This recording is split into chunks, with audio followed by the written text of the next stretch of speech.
Social, encontro que reúne a sociedade civil e que hoje terá o seu encerramento e ponto alto com uma carta entregue ao presidente Lula. Hoje é dia da gente fazer um balanço desses 2 dias de evento e do Brasil como protagonista no debate de questões preocupantes como fome, pobreza, mudanças climáticas e governança global, todos temas comuns entre as maiores economias do mundo. Eu sou Karine Mello e começa agora o Giro Social.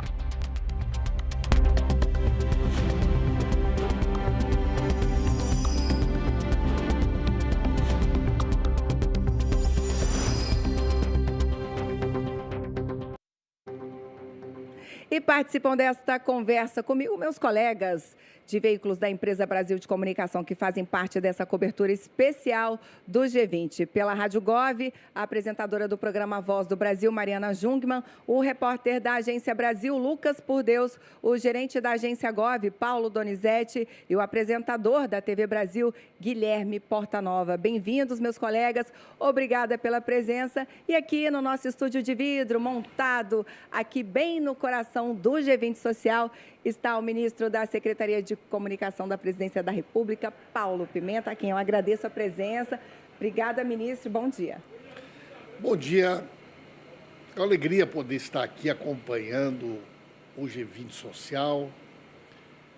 Quero aqui publicamente destacar o trabalho que está sendo feito pela EBC, pela Empresa Brasil de Comunicação, com todos os seus veículos.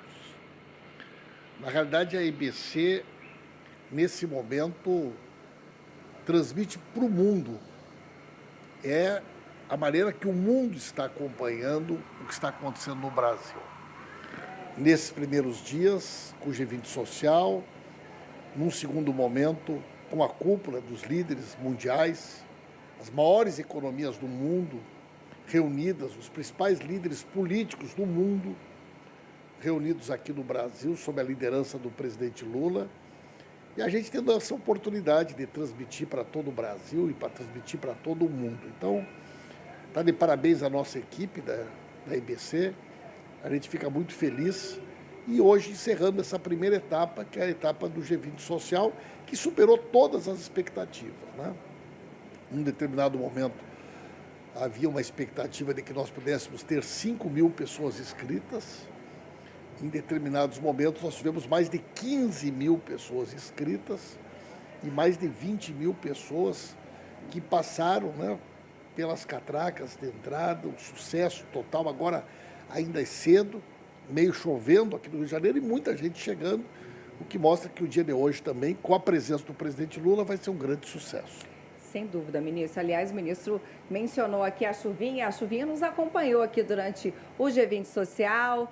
Clima ameno, temperatura aí na casa dos 20 graus e a gente segue aqui, mas as pessoas, como o ministro disse, as pessoas estão chegando, está todo mundo ainda aqui, pessoal chegando, animado para esse último dia, ministro. E aí eu queria saber, o senhor já fez aí um balanço sobre como é que está o andamento, que está tudo ocorrendo tranquilamente, mas a gente teve aí na véspera do G20, a gente teve um atentado em Brasília, né? Um carro acabou explodindo na esplanada dos ministérios, ali nas proximidades do Congresso, depois de uma tentativa de ataque ali ao STF. Queria saber se isso, ministro, chegou a preocupar as autoridades aqui, se isso em algum momento precisou ser tomada alguma medida de emergência aqui para o Rio de Janeiro em função desse problema que aconteceu em Brasília. Não, em absoluto, né? Esse episódio, que é um episódio grave, que nós estamos, né, acompanhando os desdobramentos da investigação que está sendo conduzido pela Polícia Federal, esse atentado terrorista, né, não foi uma coisa simples, não é um fato isolado, isso acaba sendo mais um episódio dessa onda de violência estimulada politicamente no Brasil, essa onda de intolerância, de ataques à democracia, e que teve agora esse desfecho trágico, né? O indivíduo tentou invadir o Supremo Tribunal Federal, junto com ele carregava muitos explosivos e que acabou não conseguindo viabilizar o seu objetivo, que era fazer um ataque direto aos ministros do Supremo Tribunal Federal, acabou, né, tentando usar esses artefatos e acabou que ele, né, caso meio parecido com aquele famoso caso do Rio Centro, acabou detonando um dos explosivos junto ao seu próprio corpo. Mas foi encontrado já uma grande quantidade de explosivos na casa em que ele alugou, em Brasília, num trailer que ele alugou, no carro dele, e agora foi achado, inclusive, próximo ao Supremo Tribunal Federal, enterrado, né, na grama ali, uma quantidade de explosivos e de detonadores, o que mostra que não era uma coisa de amador.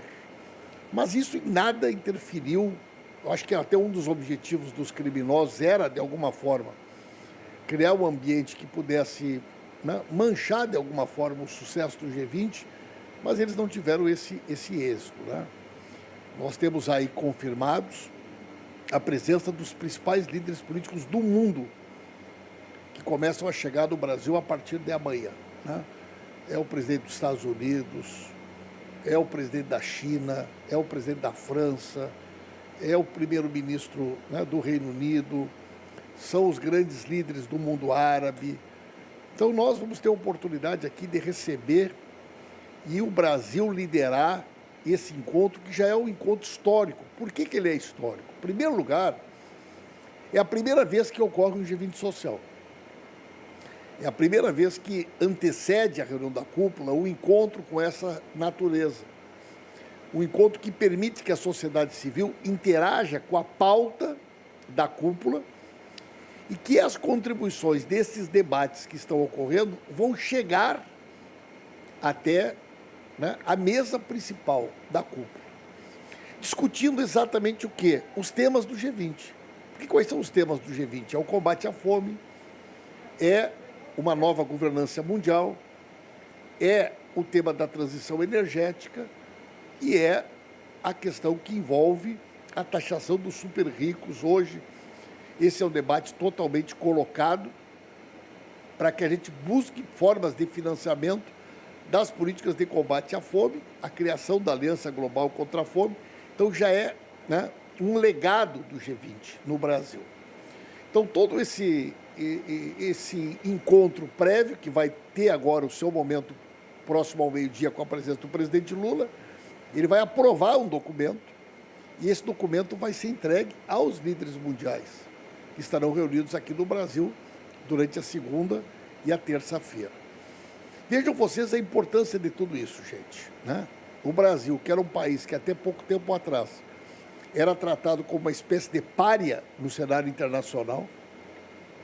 Nós tivemos um período, especialmente no período da pandemia, em que o Brasil era conhecido por ter o único presidente do mundo que se negou a se vacinar.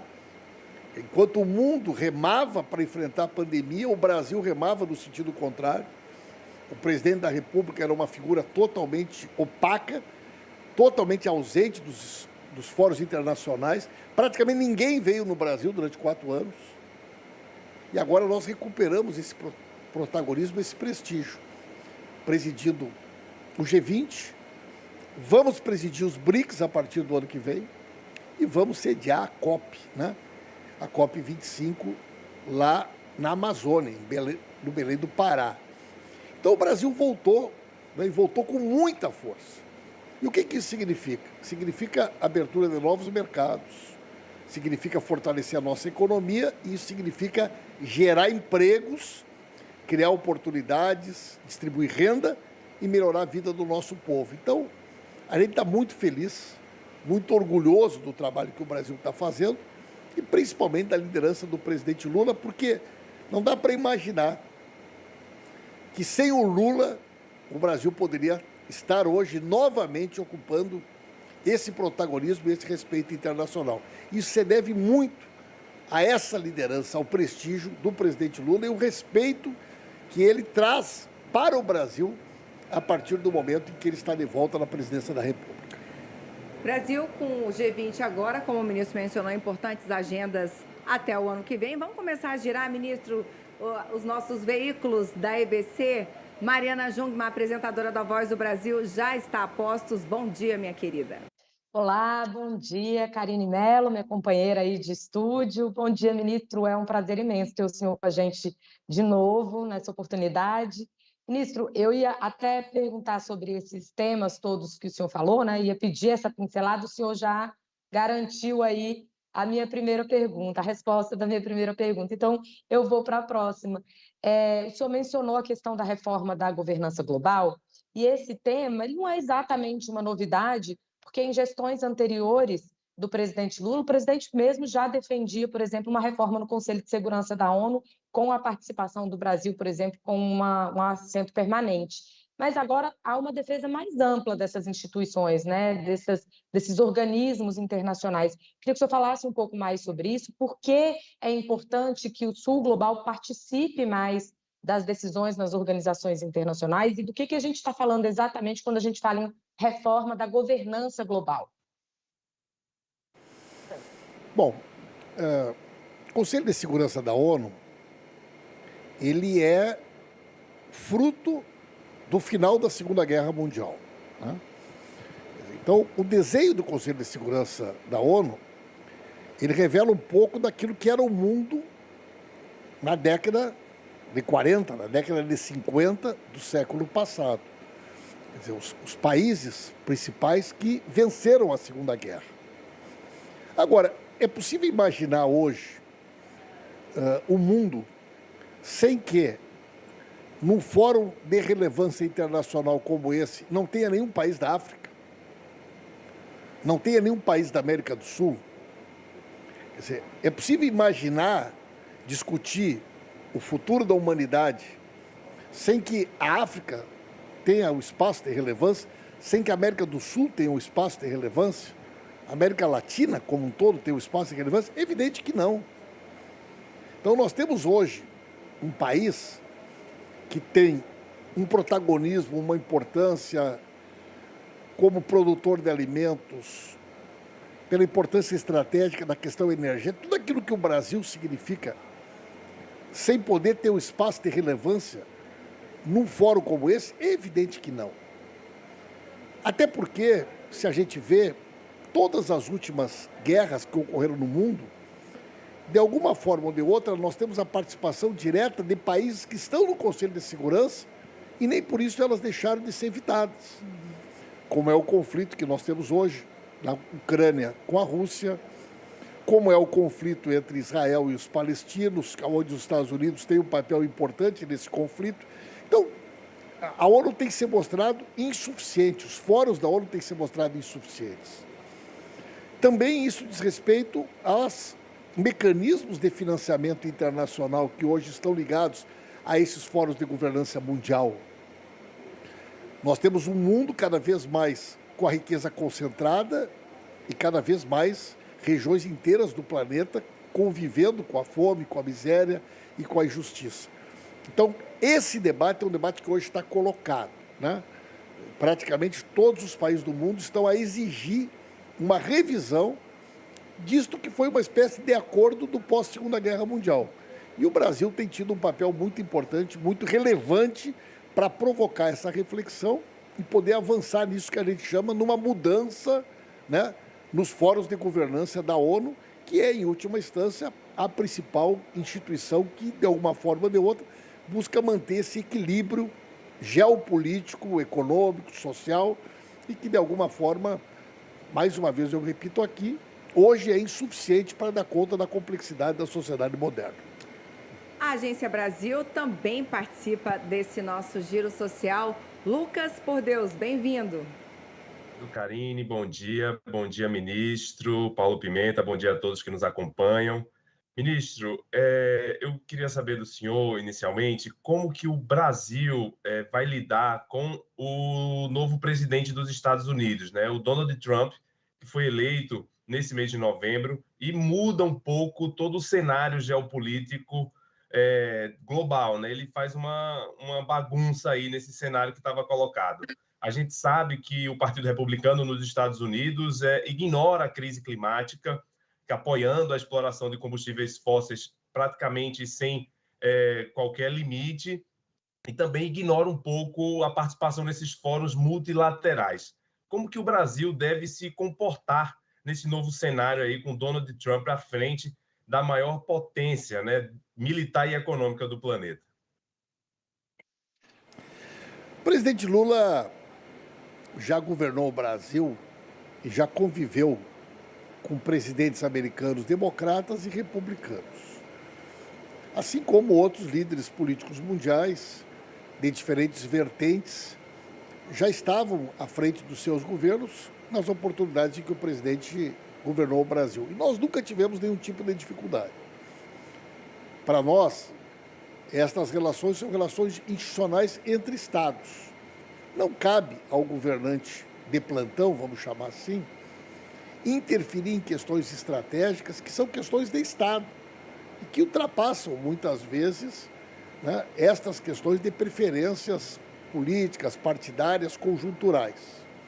Então, nós vamos pautar nossa relação com os Estados Unidos a partir daquilo que são nossos interesses estratégicos, do ponto de vista econômico, social e assim por diante. É evidente que o Donald Trump é uma figura, né, que traz algumas dificuldades para algumas pautas, como você muito bem destacou. A pauta da mudança climática, né? Existem algumas outras pautas que dizem respeito especialmente às questões, né, de políticas afirmativas com relação a determinados setores da sociedade, que ele tem se mostrado extremamente, né, rarefeito, digamos assim, com relação a isso. Nós tivemos agora um episódio na COP, que a Argentina, sinalizando uma possível, né, conduta de alinhamento futuro com o Trump, a Argentina retirou a sua delegação da COP por conta de uma decisão, de uma deliberação que fazia referência à violência contra as mulheres. A Argentina foi o único país que se negou a assinar essa resolução e o Milei determinou a retirada da sua delegação. A imprensa internacional já está dizendo que o Milei vai ser contra a resolução do G20, que pretende, pela primeira vez, introduzir na resolução o tema da taxação dos super ricos. Isso, de alguma forma, informa um pouco de uma conduta que pode ser a conduta do Trump logo em seguida. Mas nós não vamos ficar refém, nem da Argentina, nem dos Estados Unidos. Né? Quer dizer, esses esforços internacionais eles vão se fortalecer e vão se consolidar. E, eventualmente, quem adotar uma conduta dessa natureza tende a ir para uma posição de isolamento. Porque o mundo hoje está muito multilateral. Né?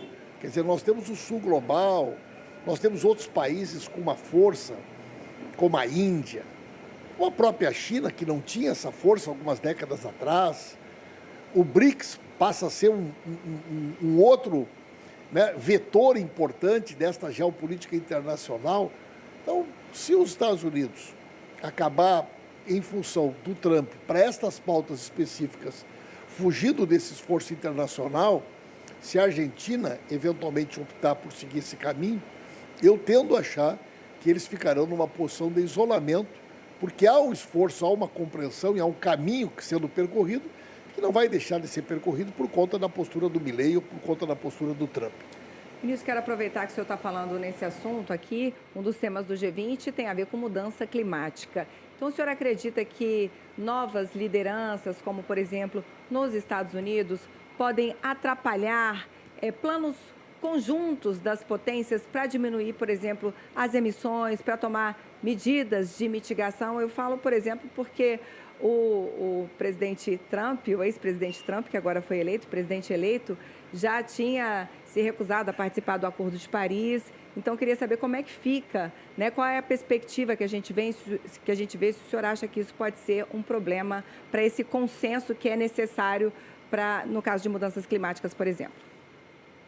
Olha, em primeiro lugar, nós precisamos de uma mudança climática imediata aqui no Rio de Janeiro, né? Os líderes mundiais estão vindo para o Rio de Janeiro e a expectativa é que a foto do G20 possa ter um pão de açúcar, né? Possa ter uma imagem bonita do Rio de Janeiro. E muitos desses líderes mundiais estão vindo pela primeira vez no Brasil, nesse cartão de visitas que é o Rio de Janeiro.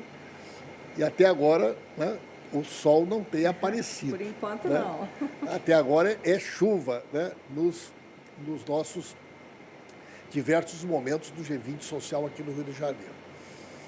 O tema da transição energética, o tema das mudanças climáticas, hoje ele é um tema colocado no dia a dia das pessoas. Quer dizer, eu sou do Rio Grande do Sul, você sabe que nós vivemos, que nós temos vivido no Rio Grande do Sul nos últimos anos, especialmente no último ano. Nós acompanhamos o tema que aconteceu na seca na região amazônica, que pelo segundo ano consecutivo nós estamos com uma situação dramática das mais graves das últimas décadas. Nós acompanhamos há poucos dias o que aconteceu na Espanha, na região de Valência. E nós estamos acompanhando uma situação totalmente inusitada que ocorre na África, no deserto do Saara, né? Chovendo no deserto do Saara, como há muito tempo não chovia. Isso mostra o avanço desse desequilíbrio. O aumento da temperatura global, o aumento da temperatura dos oceanos, não é mais um tema de natureza acadêmica, não é mais uma hipótese futura, ela é uma realidade presente, que diz respeito à vida de todas as pessoas. Sinceramente, eu acho que é muito difícil, até mesmo para os Estados Unidos, é muito difícil para o Trump ignorar isso. Por quê? Porque há uma tendência mundial aonde cada vez mais estas questões vão interferir nos aspectos relativos às exigências de mercado. Cada vez mais você vê países, você vê setores que começam a introduzir na sua agenda exigências como, né, comprovação de iniciativas que tenham por objetivo preservar florestas, comunidades indígenas, combate ao desmatamento, combate ao garimpo ilegal. Então, mesmo conglomerados econômicos dos Estados Unidos terão muita dificuldade para poder fazer com que os seus produtos possam circular e serem vendidos em outras regiões do planeta se não se adaptarem. Independente do Trump, você acha que os grandes grupos econômicos americanos vão ignorar essas exigências para garantir que seus produtos possam ser vendidos na Europa ou em outras regiões do planeta? É evidente que não. Então, eu acho que é muito mais uma maneira do Trump manter mobilizada no período pré-eleitoral, muito mais uma retórica. A gente assistiu isso aqui no Brasil também, durante o governo do Bolsonaro, do que propriamente condição de fazer isso, né? Eu não acredito. Agora, como eu já disse, ele tem uma postura pública negacionista com relação a esses temas que tende a alterar um pouco, pelo menos, o ambiente desses debates. Não sei nem se ele vai participar, ele mesmo, né? Normalmente ele não participava desse tipo de eventos, mas o mundo vai caminhar. O mundo não vai ficar refém dos Estados Unidos, não vai ficar refém, né, de condutas negacionistas de ninguém, e o Brasil cada vez mais tem um papel, um protagonismo, uma importância nesse cenário. É isso, ministro. A gente continua aqui o nosso giro, nosso tempo está voando, a gente vai continuar chamando os colegas. Vou chamar o gerente da agência Gov, Paulo Donizete. Um ótimo dia para você. Bom dia, Karine. Bom dia, meus amigos da EBC. Bom dia, ministro Paulo Pimenta. Que bom que a gente está aqui juntos para poder conversar, hein? Ontem à tarde, o ministro Padilha deu uma entrevista em que ele associou essa tentativa de atentado lá na Praça dos Três Poderes a uma influência da disseminação do ódio, essa liberdade com que a extrema-direita consegue disseminar o ódio e influenciar as pessoas. Dentro desse assunto, o G20 andou discutindo no grupo de economia digital a questão da integridade da informação, né? As plataformas digitais hoje, elas permitem a circulação de muita informação sem CPF, sem CNPJ, você não sabe quem difunde, você não sabe quem financia, e isso é uma preocupação, né? Combater a desinformação, combater as fake news. Então, eu pergunto qual a expectativa de, a partir desse debate no G20, esse tema ser pautado no mundo de uma maneira mais substanciosa, né? E acrescento, qual a perspectiva que podemos ter de o governo brasileiro direcionar essa pauta para o Congresso para que ela efetivamente avance no sentido de uma regulação democrática das plataformas? O mundo reflete hoje e cada vez mais os fóruns internacionais introduzem na sua pauta o tema da integridade da informação, o tema da regulação das chamadas Big Techs. Nos últimos fóruns internacionais, em praticamente todos eles, essa matéria esteve presente. Mas, provavelmente, pela primeira vez, nós teremos, no documento final do G20, esse tema sendo tratado da forma como será tratado aqui no Brasil. Nos encontros preparatórios que nós realizamos, esta matéria foi uma das matérias muito debatidas. E existe uma grande parte de países já declarando que são signatários de uma iniciativa que caminha, inclusive, no sentido da gente criar uma agenda de combate à desinformação sobre um dos temas do G20, que é a questão climática. Se a desinformação ela corrói a democracia, ela corrói as instituições de uma forma geral, existem alguns temas em particular em que ela é mais deletéria, como é a questão da saúde, nas campanhas contra as vacinas, como é nas questões de violência, na questão da xenofobia, do racismo, da homofobia e na questão climática. A questão climática é um dos temas onde a desinformação ela tem, né, mais trazido prejuízo. Recorro mais uma vez ao Rio Grande do Sul. Nós enfrentamos isso durante a tragédia no Rio Grande do Sul. A profusão da publicação de conteúdo falso, de fake news e de mentiras com todo tipo de objetivo. Desde o objetivo de promover golpes de arrecadação, até mesmo com o objetivo político de prejudicar a ação das autoridades, até mesmo no momento do resgate. Esse tema hoje é um tema inadiável, né? E eu acredito que vai ser um grande avanço que nós teremos e mais um legado para o Brasil de nós introduzirmos o tema da integridade da informação na pauta do G20 nessa resolução. O presidente Lula tem mostrado muita preocupação nesse sentido. E eu acredito que nós, em função de tudo isso que está acontecendo, não podemos mais adiar o tema no Congresso Nacional. Agora, esse não é um tema que diz respeito só ao governo. Esse é um tema que diz respeito à sociedade, à academia, ao Ministério Público, ao Poder Judiciário, ao Congresso Nacional, à imprensa de uma forma geral. Todo mundo é parte dessa discussão.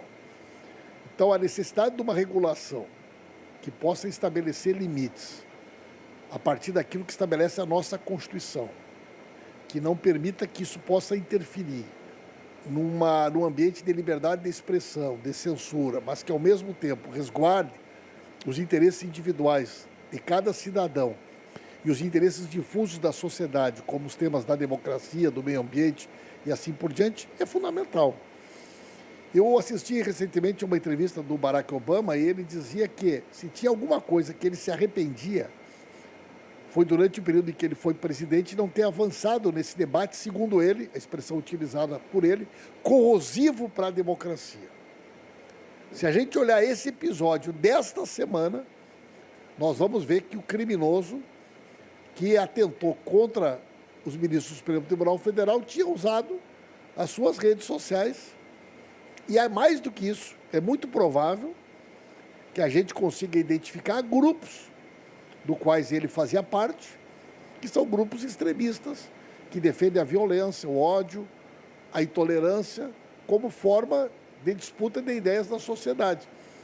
É preciso que exista, né, uma regra. É preciso que exista alguma forma que a gente possa coibir isso. E eu tenho certeza que o Brasil e o G20 vão tomar uma contribuição importante nessa direção. Ministro, a TV Brasil também participa dessa cobertura especial aqui do G20 Social. Então, vou chamar para a nossa conversa o meu colega Guilherme Portanova. Bem-vindo, um ótimo dia para você. Muito bom dia, Karine, muito bom dia a todos, muito bom dia, ministro. Eu ia até fazer uma pergunta sobre outro assunto, mas puxando esse gancho fundamental aí, esse assunto fundamental que o Paulo trouxe também, sobre fake news, regulação de redes sociais. A gente, focando na questão de fake news, por exemplo, a gente tem a tese do boi bombeiro, né, que seria aquele boi que, pastando no Pantanal, reduziria matéria orgânica, e essa tese se alastrou como tantas outras, inclusive, que nós vimos lá no Rio Grande do Sul, estava naquela cobertura também, e praticamente nosso trabalho foi todo concentrado em ficar desarmando fake news ao longo de uma cobertura dramática como aquelas enchentes no Rio Grande do Sul. Na sua opinião, há espaço, há condição e seria útil criar uma grande rede social pública que servisse, por exemplo, como um contraponto, já que o governo, ou qualquer governo, o do Brasil especialmente, tem peso para levar público para dentro de uma base social, uma rede social, que pudesse ter transparência nos seus critérios de banimento, nas urgências que fossem geradas a partir das postagens. Está no momento a gente discutir isso? O senhor acha que tem espaço? Olha, Guilherme, em primeiro lugar, eu acho que nós não vamos ter uma solução sobre esse tema com um debate individual em cada um dos países. Eu acho que a gente precisa acumular no sentido de ter protocolos internacionais, que é a discussão que hoje está acontecendo, né? Um mundo cada vez mais globalizado, com a facilidade de circulação da informação, com tecnologias que permitem que um conteúdo possa ser, né, postado num local e veiculado, impulsionado para qualquer lugar do mundo. Cada vez mais é difícil a gente imaginar que legislações locais possam ser suficientes. Elas são necessárias, elas são importantes, mas eu acho que elas são insuficientes, né? Por outro lado, existem questões que são questões de natureza cultural, né? O tema da educação midiática, as pessoas aprenderem a conviver com essa nova realidade, a presença desse tema na formação dos alunos, nas escolas. A juventude sem dúvida alguma, e a gente brinca, né? Quer dizer, nós temos aí uma turma como eu, que nasceu no mundo analógico, né? Que está fazendo uma transição. Nós temos uma turma que já nasceu na transição e já temos uma outra geração totalmente digital. São culturas, são formas de comportamento, formas de comunicação, de ver o mundo, que vão cada vez mais se deparar com tudo isso que é esse novo cenário mundial. E aí, tu traz uma questão importante, que é a integridade da informação. E a integridade da informação tem a ver com o quê também? Com fontes confiáveis. Porque qual é a grande dificuldade que nós temos hoje? É que muitas vezes as pessoas, elas acabam recebendo uma informação e mais do que isso, elas acabam multiplicando, impulsionando essa informação que nem elas sabem a origem. Então hoje você acaba tendo na sociedade uma relação assimétrica em que a gente fala na tia do Zap, né? Quer dizer, você recebe uma informação sem fonte, sem pé nem cabeça no grupo do WhatsApp, e as pessoas multiplicam aquilo de forma frenética e em poucas horas, às vezes, um determinado tema ganha uma relevância sem que exista qualquer base científica, qualquer elemento da vida real que dê veracidade ou concretude para aquilo. Então, as fontes confiáveis, como é a IBC, como é a Agência Brasil, como são os canais públicos, não só, no caso aqui, nós que trabalhamos na área do jornalismo, mas na área da saúde, na ciência e tecnologia, na educação. E não só fontes confiáveis públicas, mas fontes confiáveis que a sociedade saiba que prima por esse cuidado, na minha opinião, cada vez mais vão ganhar relevância. Porque na medida que a gente vai avançando do ponto de vista do comportamento, eu acredito que as pessoas vão cada vez mais buscar, checar uma determinada informação que elas recebem. E se isso, de uma forma geral, já é grave, imaginem vocês quando a gente trata de questões sanitárias, como questões de saúde pública, como questões de violência, golpes cada vez mais frequentes na internet, golpes, né? Todos os dias a gente sabe da quantidade de pessoas que são vítimas de golpes virtuais, de dinheiro sendo retirado de contas, de informações pessoais sendo roubadas das pessoas. Então isso vai também fazer com que esses mecanismos possam ir avançando e esses aspectos a respeito da integridade vão tomando forma em cada país e também com a construção de protocolos internacionais que possam ir criando esses mecanismos democráticos de proteção. Aliás, ministro, vou até pegar o gancho aqui do meu colega do Porta Nova e que estamos falando sobre essa questão. Na Assembleia Geral da ONU foi aprovado o Pacto Digital, não é isso? E aí, o Pacto Digital Global, e eu queria saber se isso aí já é um passo, né, ministro? Sem dúvida alguma. Se a gente observar todos os últimos grandes eventos internacionais, encontros internacionais, esse tema esteve presente. O tempo todo, né? E aqui nós podemos dar um salto no sentido de criar, né, uma política, quer dizer, um fundo que tenha por finalidade tratar especificamente da integridade da informação na questão climática. E como nós já fizemos referência anteriormente, é um dos aspectos hoje mais vulneráveis à circulação da desinformação e que tem no Brasil hoje um dos principais protagonistas que propõe, que defende, que constrói alternativas para que a sociedade, de uma forma geral, fique mais protegida e encontre mecanismos para estudar, para desenvolver políticas públicas, para pensar na educação midiática, para ver formas de produção de conteúdo para se contrapor, né, a tudo isso que a gente está falando aqui, como desinformação, fake news, né, e que são, sem dúvida alguma, aspectos muito importantes para que a gente possa discutir a questão da democracia e a questão das redes hoje em todo o mundo.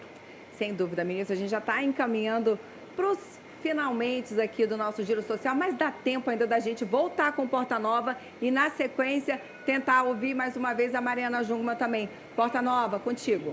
Rapidinho aqui para fazer uma pergunta também importante quanto a mecanismos de combate, tanto às mudanças climáticas quanto à fome e pobreza, miséria, né? O Brasil protagonista nos dois temas. Queria saber do senhor, ministro, se o debate tem caminhado muito para aquela proposta de os ricos financiando soluções nos países que estão em desenvolvimento e que não têm, muitas vezes, os instrumentos para fazer essas mudanças. O senhor acredita, esse debate não é recente, mas ele ganhou muita força nos últimos tempos.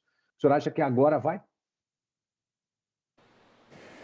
Eu acredito que esse também será um dos legados do G20 no Brasil. E nós poderemos ter pela primeira vez na resolução da cúpula do G20, a introdução desse tema, né? O ministro Fernando Haddad tem coordenado todo esse trabalho.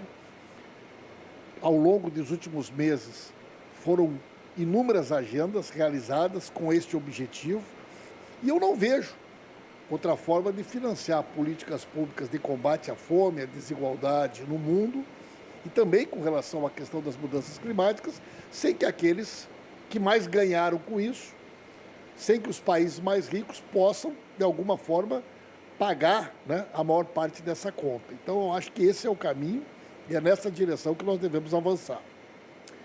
Mariana Jungmann, nossa apresentadora da Agência Brasil. Voz do Brasil e Rádio Gov, Karine Mello. Olha, eu me confundindo aqui, Mari, vamos lá. Ministro, eu vou no mesmo sentido do Porta Nova, ainda insistindo nessa questão do combate à fome, que é o tema mais caro para o Brasil, né, nessa presidência do G20.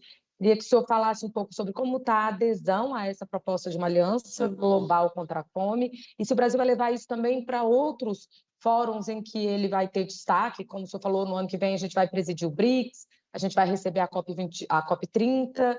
Então, se o Brasil vai levar esse tema também para os outros fóruns. Sem dúvida. A Aliança Global de Combate à Fome já é uma realidade. E ela é fruto da presidência do Brasil no G20 e dessas iniciativas que têm sido adotadas por nós. O presidente Lula nunca escondeu de ninguém a sua grande prioridade sempre foi a política de combate à fome, especialmente de políticas públicas que possam ser voltadas às populações mais vulneráveis do nosso país e de todo o planeta. O Brasil hoje está aqui, presidindo o G20. Logo em seguida, vai assumir a presidência do BRICS e também vai ter a oportunidade de presidir a COP em 25, no coração da Amazônia. Essa vai ser uma marca da gestão do presidente Lula em qualquer espaço que ele tiver. É o Lula presidente que prioriza a política de combate à fome. É o Lula presidente do G20 que traz essa pauta para a cúpula do G20. É o Lula presidente que vai levar esse tema para os BRICS, que vai levar esse tema para a COP e com a sua liderança e com o seu protagonismo consegue atrair, sensibilizar outros países.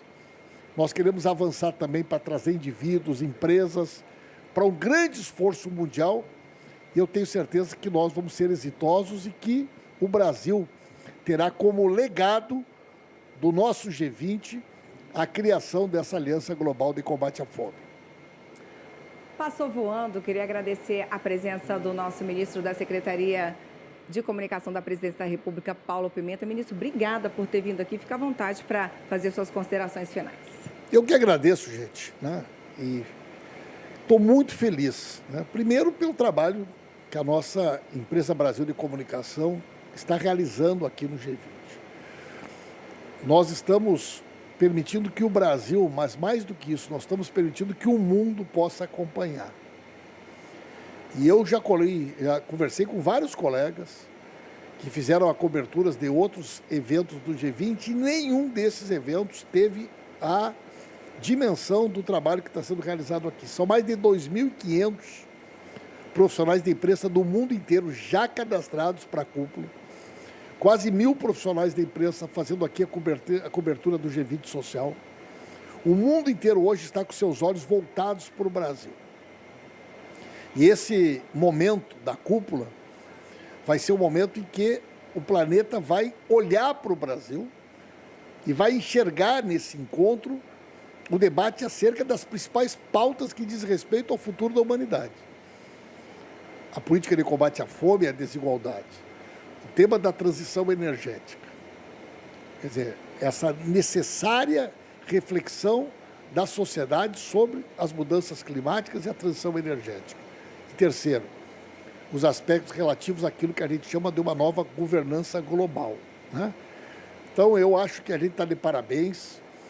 Eu repito a vocês, o Brasil ficou durante 4 anos afastado de qualquer protagonismo nos fóruns internacionais. Hoje, uma reunião do G7, no qual o Brasil, né, não faça parte, essa reunião, por si só, ela já é uma reunião que é prejudicada. E não é o Brasil, é o Lula que tem que estar presente. Se nós fizermos hoje qualquer fórum internacional para discutir qualquer uma dessas matérias sem a presença do Lula, ele já começa, né, prejudicado. Então, a liderança do presidente Lula, ela traz o Brasil de volta. O Brasil voltou para o mundo e o mundo voltou para o Brasil. E, na prática, isso o que significa na vida das pessoas? Significa abertura de mercados, ampliação da capacidade de exportação, fortalecimento da nossa economia, fortalecimento das nossas indústrias, do nosso, né, extraordinário, né, universo da nossa produção primária, do nosso agro, da nossa agricultura familiar. Isso significa o quê? Emprego. Nós temos hoje os menores índices de desemprego das últimas décadas. Hoje saiu, né, uma nova prévia do PIB. Uma suposta desaceleração que haveria no terceiro semestre possivelmente não vai ocorrer. E nós podemos chegar num PIB aí a 3,4, 3,5, superando em muito tudo aquilo que o mercado havia imaginado. Isso significa distribuir renda. Isso significa criar oportunidades e melhorar a vida de quem mais precisa. Então, o Brasil voltou para o mundo voltou para o Brasil e nós estamos de parabéns. E o G20 é um destes momentos em que a gente apresenta aquilo que a gente tem de bom e o mundo inteiro conhece um pouco mais a realidade do nosso país e a realidade do nosso povo. Obrigada, ministro. Uma honra recebê-lo aqui. Obrigada por ter aberto esse espaço para nós na sua agenda. E com o ministro Paulo Pimenta, a gente encerra a nossa temporada de Giro Social, criado especialmente para trazer você para dentro das discussões do G20. Obrigada aos meus colegas da IBC, que em Brasília, aqui no Rio, estão junto com a gente nessa cobertura especial do G20. Espero contar com todos vocês em outras oportunidades. Também agradeço mais uma vez ao ministro Paulo Pimenta. E ainda tem muito mais nessa nossa cobertura do G20. Vem aí a Cúpula de Líderes, que começa na segunda e termina na terça-feira. O Canal Gov é a emissora anfitriã desse mega evento. E ao longo da nossa programação e em todos os veículos da IBC que participaram dessa entrevista, você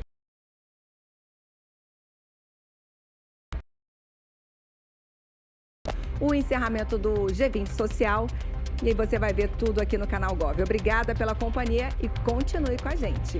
Tchau!